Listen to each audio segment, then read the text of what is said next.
देवगुरु बृहस्पति एक बार फिर से चंद्र के नक्षत्र रोहिणी नक्षत्र में प्रवेश करने वाले हैं और गुरु बृहस्पति का ये नक्षत्र परिवर्तन 28 नवंबर को होगा, जिसका प्रभाव 135 दिनों तक बेहद परिवर्तनकारी देखने को मिलने वाला है सभी 12 राशियों के लिए। जय माता दी दोस्तों, आप सभी का स्वागत है हमारे YouTube चैनल अमृता एस्ट्रो में। और इस वीडियो में मैं बात करने वाली हूं गुरु के होने वाले नक्षत्र परिवर्तन के प्रभाव के बारे में। देखिए, गुरु बृहस्पति जो है वो नव ग्रहों में सबसे अधिक शुभ ग्रह कहे जाते हैं और इनकी चाल में किसी भी तरह का परिवर्तन हो, चाहे वो अस्त हो, उदय हो, मार्गी हो, वक्री हो या नक्षत्र बदले, तो बड़े परिवर्तन का कारण बनते हैं। अभी तक अगर देखें तो गुरु बृहस्पति मृगशिरा नक्षत्र में चल रहे थे और अभी वक्री अवस्था में भी विराजमान है वृषभ राशि में, लेकिन इससे पहले वो रोहिणी नक्षत्र में थे। अब ये रहेंगे तो वक्री अवस्था में ही, लेकिन वक्री अवस्था में कई बार ऐसा होता है कि जब वक्री अवस्था में कोई प्लैनेट होता है तो वो जिस नक्षत्र में पहले था उस नक्षत्र में फिर से प्रवेश करता है, और यही अब गुरु बृहस्पति करने वाले हैं, क्योंकि ये 28 नवंबर को उस मृगशिरा नक्षत्र से निकलकर चंद्र के नक्षत्र रोहिणी नक्षत्र में प्रवेश करेंगे, जहां 10 अप्रैल 2025 तक रहेंगे। यानी 4.5 महीने का समय, 135 दिनों का ये समय रहेगा जब ये चंद्रमा के नक्षत्र में होंगे। अब ये इतना महत्वपूर्ण क्यों है कि इनका चंद्रमा के नक्षत्र में जाना बेहद परिवर्तनकारी होगा। तो बस आगे बढ़ने से पहले छोटा सा निवेदन है कि आप चैनल पर पहली बार आए हैं और अभी तक चैनल को सब्सक्राइब नहीं किया है तो हमारे चैनल को सब्सक्राइब कर लें। नीचे लाल बटन है उसको दबाकर और बेल आइकॉन को भी प्रेस कर दें, इससे हमारी जो भी वीडियोस आएगी वो आपको समय पर मिल जाएगी। तो देखिए, चंद्रमा के नक्षत्र में गुरु का जाना क्यों महत्वपूर्ण है। चंद्रमा जो है वो गुरु के मित्र हैं, या ये कह लीजिए कि चंद्रमा वो एक प्लैनेट है जिसके साथ जब गुरु होता है तो बड़े अच्छे अच्छे राजयोग का निर्माण करता है। किन राजयोग का? एक तो गजकेसरी राजयोग बनाता है, बड़े ही परम मित्र हो जाते हैं गुरु बृहस्पति और चंद्र। और यहाँ ये इतने अच्छे मित्र हैं कि अगर कुंडली में गुरु और चंद्र शुभ हो तो उसका बड़ा अच्छा रिजल्ट देखने को मिलता है। इन दोनों की वजह से शुभ स्थिति में है, तब ये जो अभी जो इसमें रोहिणी नक्षत्र में गुरु बृहस्पति जाने वाले हैं, जबरदस्त प्रभाव इसका देखने को मिलेगा, बहुत अच्छे फल।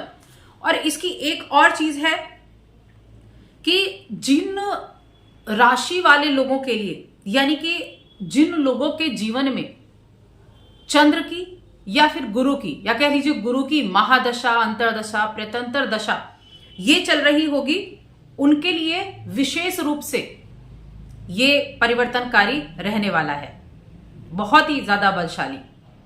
अब ये तो हो गई है कि चंद्रमा के नक्षत्र में जाना, लेकिन अब ये रिजल्ट आपको किस तरह के देने वाला है इसके ऊपर हम चर्चा कर लेते हैं। 135 दिनों का वक्त है ये जब गुरु बृहस्पति यहां इस राशि में रहने वाले हैं, तो 135 दिनों का वक्त है। चलिए जानते हैं, मेष राशि से हम शुरुआत करेंगे। मेष राशि के लोगों के लिए कैसा इस गोचर का प्रभाव रहेगा। तो देखिए, काल पुरुष की कुंडली है मेष राशि, जिसके द्वितीय भाव में गुरु बृहस्पति बैठे हैं, वक्री अवस्था में है। वक्री अवस्था में कई बार जो प्लैनेट है वो क्या करता है कि बहुत अधिक उसका चेष्टा बल बढ़ जाता है, ओवर कर देता है कई बार चीजों को। लेकिन चंद्रमा मित्र के नक्षत्र में है तो एक बड़ा जबरदस्त ये योग बन गया है। दूसरे भाव में बैठकर धन को बढ़ाने का काम तो करेंगे ही। दूसरा भाव देखिए गेन करने का है, जमा करने का है।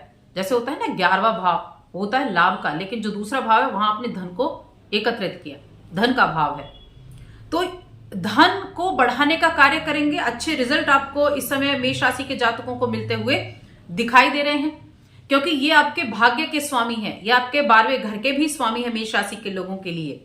और इस समय अवधि में आपकी वाणी अच्छी होगी, आपका कम्युनिकेशन अच्छा होगा, आप अच्छे रिजल्ट प्राप्त कर पाएंगे। आपका अगर खुद का व्यापार है तो आप अपने खुद के बिजनेस को बढ़ाने का भी कार्य करेंगे। सावधानियां क्या हैं? सावधानी ये है कि जब भी आप किसी मीटिंग वगैरह में जाते हैं तो थोड़ा सा वाणी पर ध्यान रखें। अब देखिए, गुरु की 3 दृष्टियां भी हैं। दृष्टि कौन सी होती है? 5वीं, 7वीं और 9वीं।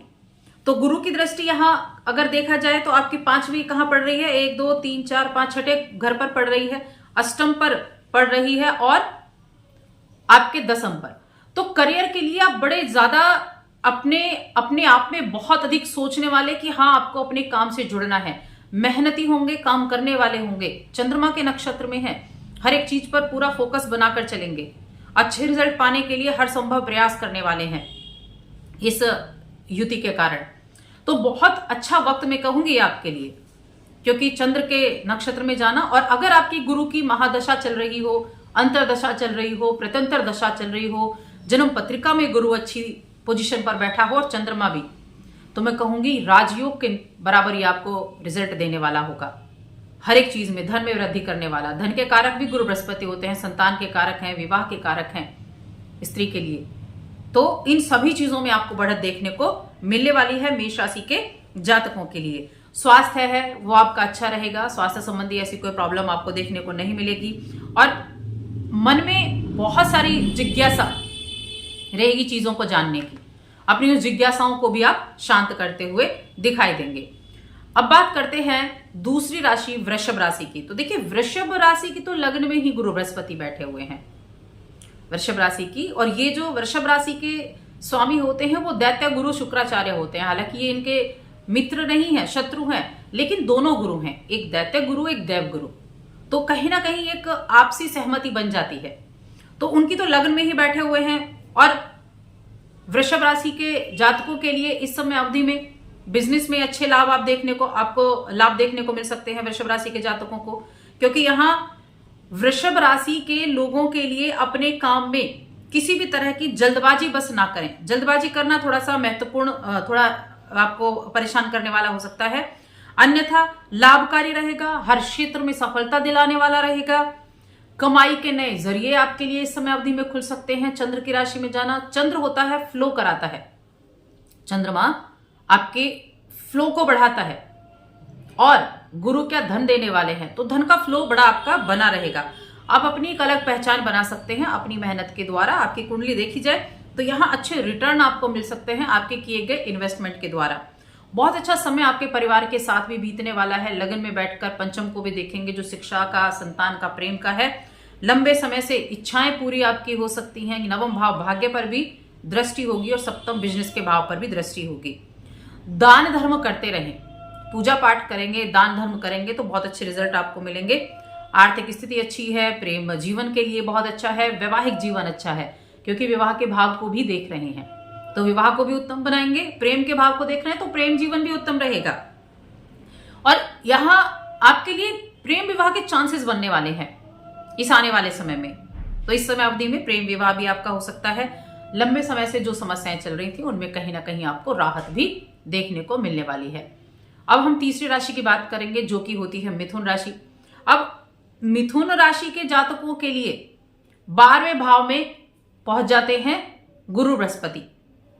12वें भाव के स्वामी होकर, काल पुरुष की कुंडली में 12वें भाव के स्वामी भी हैं, तो उस चीज के कारक भी हुए, तो यहां काल पुरुष की कुंडली को भी थोड़ा सा देखेंगे। लेकिन मिथुन राशि के जातकों के लिए इस समय अवधि में विदेश से लाभ होगा, इन्वेस्टमेंट से लाभ होगा मिथुन राशि के जातकों के लिए।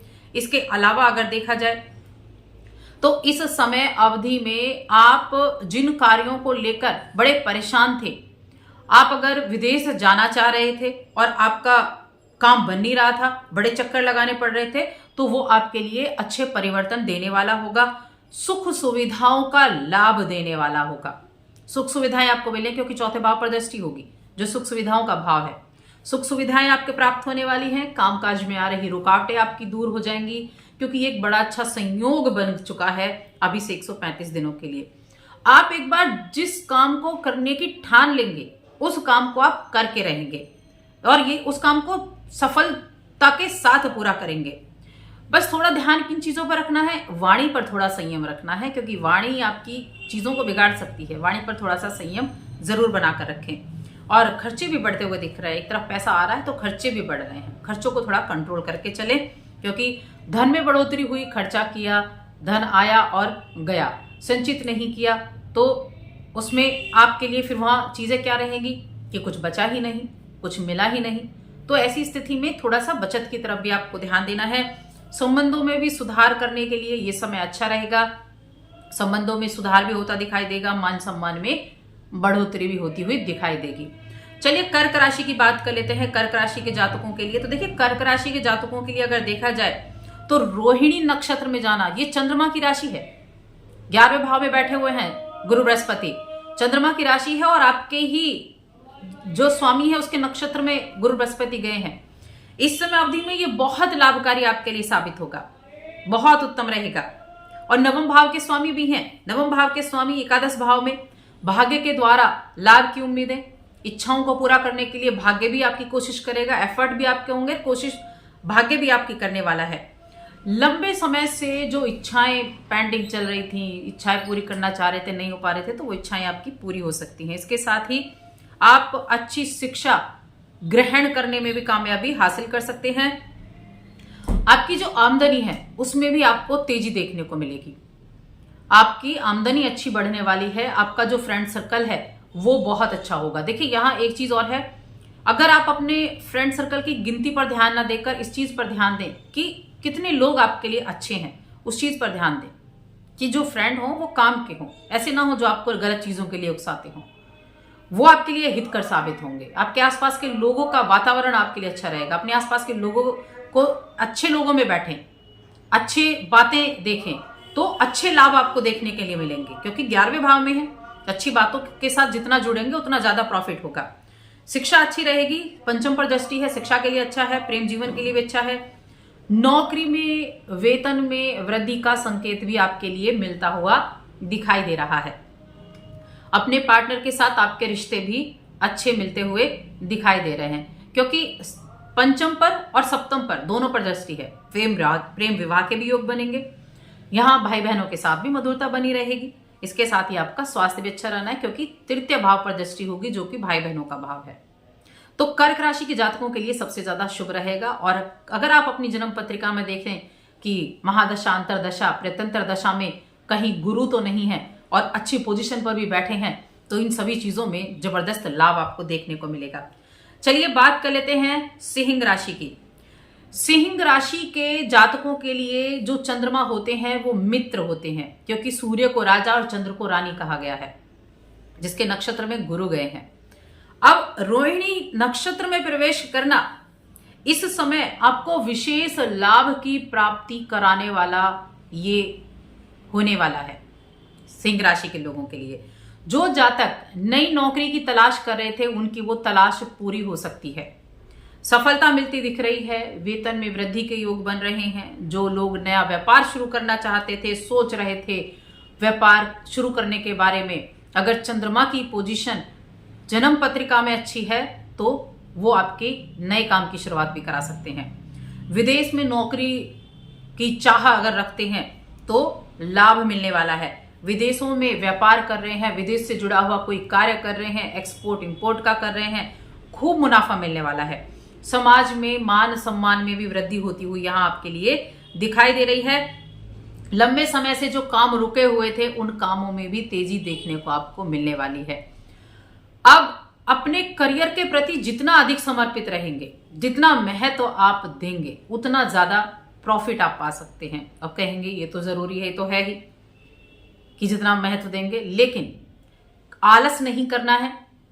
माता के साथ बॉन्ड अच्छा बनाकर चलना है। जो कार्य है उसको पूरा करना है पहले, बाद में दूसरे काम पर जुड़ना है। इस चीज को ध्यान रखना है आपको। अब बात करते हैं सिंह राशि के बाद हम कन्या राशि की, कि कन्या राशि के जातकों के लिए इस समय अवधि में कैसा ये रिजल्ट रहेगा।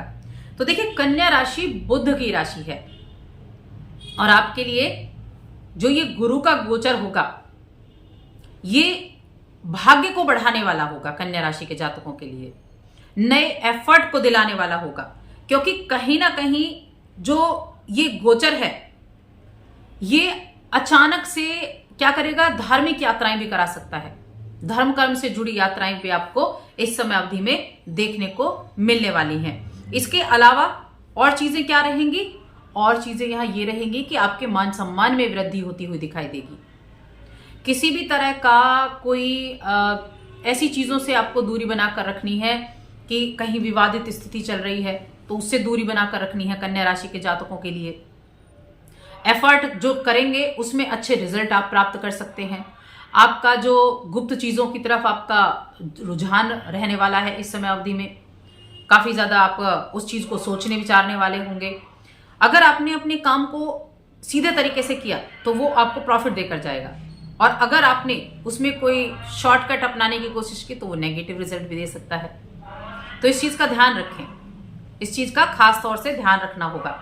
लेकिन हाँ, रिजल्ट आपको जरूर अच्छे ही देखने को मिलने वाले हैं कन्या राशि के जातकों के लिए। अब बात करते हैं हम तुला राशि। तुला राशि के जातकों के लिए इस समय अवधि में क्या रहेगा, तो देखिए तुला राशि शुक्र की राशि है और गुरु बृहस्पति देव गुरु इस समय अवधि में तुला के जो शुक्रदेव हैं उसी की राशि में विराजमान है। तो ये जो समय होगा, ये समय आपके लिए ऐसी चीजों में जो ऑकल्ट साइंस से जुड़े हैं उनके लिए बहुत अच्छा होने वाला है। किसी तरह के रिसर्च के काम से जुड़े हैं उनके लिए बहुत अच्छा होने वाला है, या फिर धन को दिलाने वाला भी रहेगा क्योंकि द्वितीय भाव पर दृष्टि रहेगी। तो वाणी का सही से इस्तेमाल करेंगे तो धन की प्राप्ति के अच्छे योग बन रहे हैं। वाणी का इस्तेमाल, आपकी वाणी ही आपके लिए वरदान साबित होगी, और साथ में सुख सुविधाओं की प्राप्ति भी इस समय अवधि में होगी। चौथे पर दृष्टि, आपकी माता के साथ आपकी बॉन्डिंग अच्छी होगी इस समय अवधि में, क्योंकि यहाँ जो चौथा भाव है वो चंद्रमा का है काल पुरुष की कुंडली में। तो माता के साथ अपने रिश्तों को अच्छे सा बनाकर चलेंगे तो आपके लिए अपॉर्चुनिटीज ज्यादा मिलेंगी, सुख सुविधाओं में वृद्धि होगी, सुख सुविधाएं आपकी बढ़ने वाली हैं। कोई प्रॉपर्टी, कोई मकान आप इस समय अवधि में शुरू कर सकते हैं। मकान अगर आप काफी दिनों से देख रहे थे, अपने आप बदलना चाहते थे, किराए के में हैं, अपने घर में जाना चाहते हैं, या कोई बड़ा घर लेना चाहते हैं, या आप चेंजेस चाहते हैं, परिवर्तन चाहते हैं एक जगह से दूसरी जगह बसने के लिए, तो ये उसके लिए भी अच्छा होने वाला है तुला राशि के जातकों के लिए।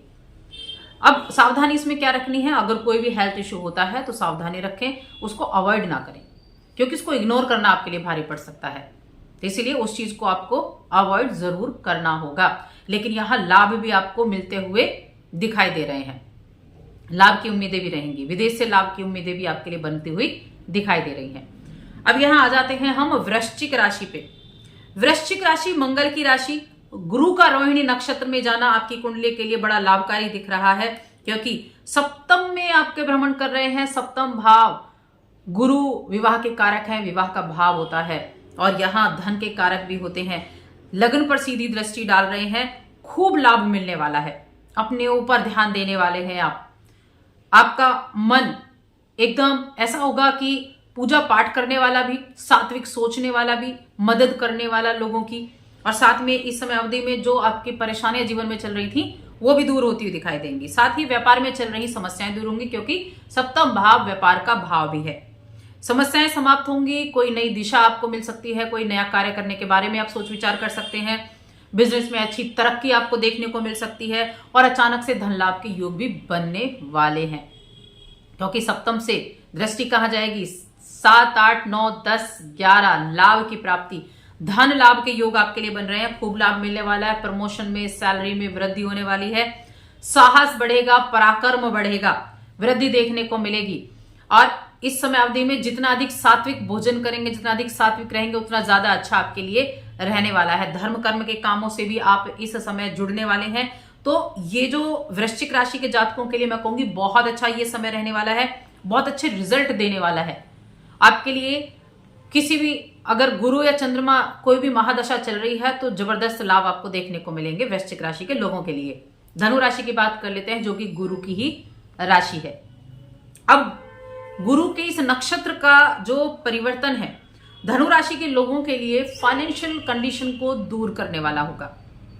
व्यापार में धन को लेकर अगर तनाव की स्थिति बनी हुई थी, बड़ा परेशान आप हो रहे थे छठे भाव में, तो सूझबूझ से आपके काम बनेंगे, परफॉर्मेंस को आप इंप्रूव करेंगे। और साथ ही जॉब के लिए अगर आप प्रयास कर रहे थे, जॉब आप करना चाह रहे थे, देखिए छठे भाव में है, छठा भाव सेवा का होता है, छठा भाव नौकरी का होता है, रोग ऋण शत्रु का होता है। शत्रु आपका कुछ नहीं बिगाड़ पाएंगे। शत्रु भी आपके इस समय ऐसा हो सकता है कि शत्रु भी आपके सामने नतमस्तक हो जाएं। ऐसी स्थिति, ऐसे आप समय को आप बना सकते हैं। अचानक से धन लाभ के योग बनते हुए दिखाई दे रहे हैं। यहां से 12वें भाव पर दृष्टि होगी जो कि सप्तम होगी और धन भाव पर दृष्टि होगी। धन को बढ़ाने का कार्य विदेश से धन लाभ, इन्वेस्टमेंट से धन लाभ होगा, एक्सपोर्ट इंपोर्ट से धन लाभ की स्थितियां बनेंगी। बचत करते हुए भी दिखाई देंगे। इन्वेस्टमेंट के जरिए जो पैसा आएगा उसको बचत की तरफ लगाते दिखाई देंगे। कई तरह इच्छाओं को आप पूरा कर सकते हैं पंचम दृष्टि से। कई इच्छाएं पूरी होंगी। करियर की बात करें तो आप जो भी काम कर रहे हैं उस काम में आपकी सराहना की जाएगी काम की।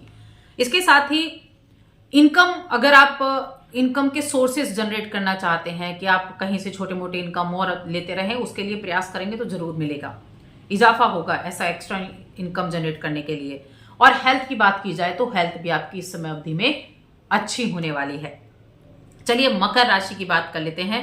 मकर राशि जो है वो शनि की राशि है और मकर राशि के जातकों के लिए पंचम में गुरु बृहस्पति हैं। पंचम में गुरु बृहस्पति और दृष्टि कहां? लाभ भाव पर और आपके लग्न पर। सबसे पहली चीज तो लाभ को दिलाने वाला, मित्रों के द्वारा आपके आसपास के वातावरण आपका अच्छा रहेगा। जिस चीज के लिए प्रयास कर रहे हैं वो प्रयास पूरे होंगे। यहां प्रेम विवाह के भी योग आपके लिए बनने वाले हैं, प्रेम विवाह के भी योग बनेंगे और साथ में भाग्य का साथ भी मिलता हुआ दिख रहा है। अगर आप कहीं अपने परिवार के साथ धार्मिक यात्रा पर जाना चाह रहे थे तो परिवार के साथ धार्मिक यात्रा पर जाएंगे। भाग्य आपका सपोर्ट करता हुआ दिखाई दे रहा है मकर राशि के जातकों के लिए, क्योंकि यहां गुरु का आपके पंचम में बैठना शिक्षा के लिए भी अच्छा है, हायर एजुकेशन के लिए भी अच्छा है और जो शेयर मार्केट से जुड़े हैं शेयर मार्केट से लाभ दिलाने के लिए भी अच्छा है इस समय अवधि में पंचम भाव में। और साथ में दृष्टि का है 11वें और लग्न पर। तो आप इस समय में क्या करेंगे? इस समय अवधि में आपका जो मन है वो आपके कामों की तरफ ज्यादा समर्पित रहेगा। साथ में दान पुण्य करने की तरफ भी, अपने बड़ों की सेवा करने की तरफ भी आपका ध्यान रहेगा। आप बिजनेस करते हैं, आप नौकरी करते हैं, वहां चीजें अपनी बड़ी बुद्धिमानी से आप काम करने वाले हैं, बुद्धि अच्छे से प्रयोग करेंगे, सोचेंगे समझेंगे तब उस पर आप अपने निर्णय लेंगे। दोस्त आपके बड़े सपोर्टिव भी रहेंगे, बड़े भाई बहन है वो भी आपके लिए सपोर्टिव रहेंगे। आपके आसपास का वातावरण बड़ा अच्छा रहेगा जिसकी वजह से आपको काम करने में लोगों की मदद भी मिलेगी, लोगों की मदद भी मिलने वाली है। और लाभ जो है वो आपको निश्चित रूप से लाभ आपको बहुत अच्छा देखने को यहां मिलने वाला है। अब आ जाते हैं हम कुंभ राशि पर। कुंभ राशि के जातकों के लिए क्या है? धनु या गुरु का ये वक्री होना और चंद्र की राशि में जाना। तो यहां आपके लिए जो गुरु बृहस्पति है वो चौथे भाव में बैठे हुए हैं। काल पुरुष की कुंडली में ये कर्क राशि का चंद्रमा का घर है, चंद्रमा की ही नक्षत्र में ये गए हैं। सुख सुविधाओं में जबरदस्त वृद्धि, मकान वाहन में वृद्धि। वाहन खरीदना चाहते थे इन 135 दिनों के अंतराल में खरीद सकते हैं। भूमि भवन में इन्वेस्टमेंट करना चाहते थे 10 अप्रैल 2025 तक कर सकते हैं। अच्छे इन्वेस्टमेंट का लाभ मिलेगा। आप अपने सुख सुविधाओं को बढ़ाने के लिए लग्जरियस चीजें खरीदना चाहते थे इस समय अवधि में, उसके भी चांसेस आपको मिलने वाले हैं। बहुत अच्छा गोचर ये मैं कहूंगी आपके लिए रहने वाला है कुंभ राशि के जातकों के लिए। उत्तम रिजल्ट जिसको बोलते हैं वो आपको देखने को मिलेंगे। चौथे भाव में 10वें भाव पर आपकी दृष्टि रहेगी। 10वें भाव पर दृष्टि यानी करियर के भाव पर दृष्टि है गुरु की, और साथ में गुरु की दृष्टि कहां है? ये सप्तम दृष्टि है और एक 12वें पर दृष्टि है और एक 1 2 3 4 5 अष्टम पर दृष्टि है। अचानक से परिवर्तन, बड़े परिवर्तन अचानक से होने वाले हैं। विदेश जाना चाहते हैं तो एफर्ट करें, विदेश जा सकते हैं। करियर के मामले में अगर भागदौड़ चल रही थी व्यर्थ की मृगशिरा नक्षत्र में आने से, तो वो भागदौड़ बंद हो जाएगी। कामकाज के लिए अब अपॉर्चुनिटी मिलनी शुरू हो जाएंगी और साथ में बाहर अपने घर से दूर रहकर काम करने का मौका आपको इस समय अवधि में मिलने वाला है। यानी कुंभ राशि के जातकों के लिए ये नक्षत्र का परिवर्तन जबरदस्त लाभ देने वाला होगा। अपना महादशा जरूर चेक करें। गुरु की अगर चल रही है तो बड़ा उत्तम, और गुरु अच्छी पोजीशन पर है तो सर्वोत्तम रिजल्ट आपको देखने को मिलेंगे। चलिए अब अंतिम राशि मीन राशि पर आ जाते हैं। मीन राशि जो कि 12वीं राशि है और इस राशि के स्वामी गुरु बृहस्पति ही होते हैं। तीसरे घर में आपके गुरु बृहस्पति विराजमान है और चंद्रमा के नक्षत्र में है। अब यहां क्या होगा कि एक तो जो दृष्टि है नवम भाव पर गई, सप्तम। तीसरे भाव में बैठना हार्डवर्क करने वाले, एनर्जी होगी, साहस होगा, पराक्रम होगा हर चीज को करने का। भाई बहनों के साथ बॉन्डिंग अच्छी, कम्युनिकेशन बहुत अच्छा होगा। और कम्युनिकेशन कहते हैं ना कि जो व्यक्ति की बातें हैं वो व्यक्ति से कुछ भी करा सकती हैं, लोगों को दुश्मन भी बना सकती हैं और दोस्त भी बना सकती हैं। तो ये आपका कम्युनिकेशन ऐसा होगा कि आपके कामकाज में वृद्धि लेकर आएगा, उत्तम वृद्धि लेकर आएगा। सप्तम पर दृष्टि होगी, व्यापार के लिए बहुत अच्छा रहेगा। जीवन साथी के साथ बॉन्डिंग भी आपकी अच्छी रहेगी। विवाह के योग भी बनने वाले हैं अप्रैल 2025 तक। जिन लोगों को विवाह की बड़ी चिंता थी ना, विवाह में देरी हो रही थी, उनके लिए विवाह के योग भी इस समय अवधि में बनने वाले हैं। और साथ में इस समय अवधि में जो सप्तम दृष्टि है वो नवम पर गई और 11वें लाभ यानी कि लाभ भाव पर दृष्टि है, तो इच्छाएं पूरी होंगी। जिस चीज को लेकर मन में इच्छा है और उस चीज के लिए आप प्रयास भी कर रहे हैं, मेहनत भी कर रहे हैं, तो वहां से लाभ मिलता हुआ दिखाई दे रहा है मीन राशि के लोगों के लिए। ध्यान क्या रखना है, तो इस समय अवधि में थोड़ा सा जो ध्यान रखना है वो है कि अपनी हेल्थ का थोड़ा ध्यान रखें। थोड़े बहुत हेल्थ इश्यू हो सकते हैं और कुछ यात्राएं आपकी रहेंगी, यात्रा के समय सावधानी रखें। कुछ धार्मिक यात्राएं या फिर परिवार के साथ लंबी दूरी की यात्राएं भी इस समय अवधि में आपके लिए होने वाले हैं। आपके फ्रेंड्स बहुत अच्छे होंगे, आपके बड़े भाई बहनों के साथ बॉन्डिंग अच्छी होगी, छोटे भाई बहनों के साथ भी आपकी बॉन्डिंग अच्छी होगी। परिवार की हर जरूरत को पूरा करते हुए आप दिखाई देंगे। यानी कि ये जो अभी 135 दिनों का समय आने वाला है बड़ा उत्तम है। आप इस समय का लाभ उठा सकते हैं। ओम गुरुवे नमः, ओम गुरुवे नमः इस मंत्र का जप करें तो बहुत अच्छे रिजल्ट आपको उस चीज से देखने को मिल सकते हैं। तो बस आज की इस वीडियो में इतना ही। वीडियो कैसी लगी कमेंट करके बताएं। चैनल पर पहली बार आए हैं तो सब्सक्राइब करके जाएं। जय माता दी।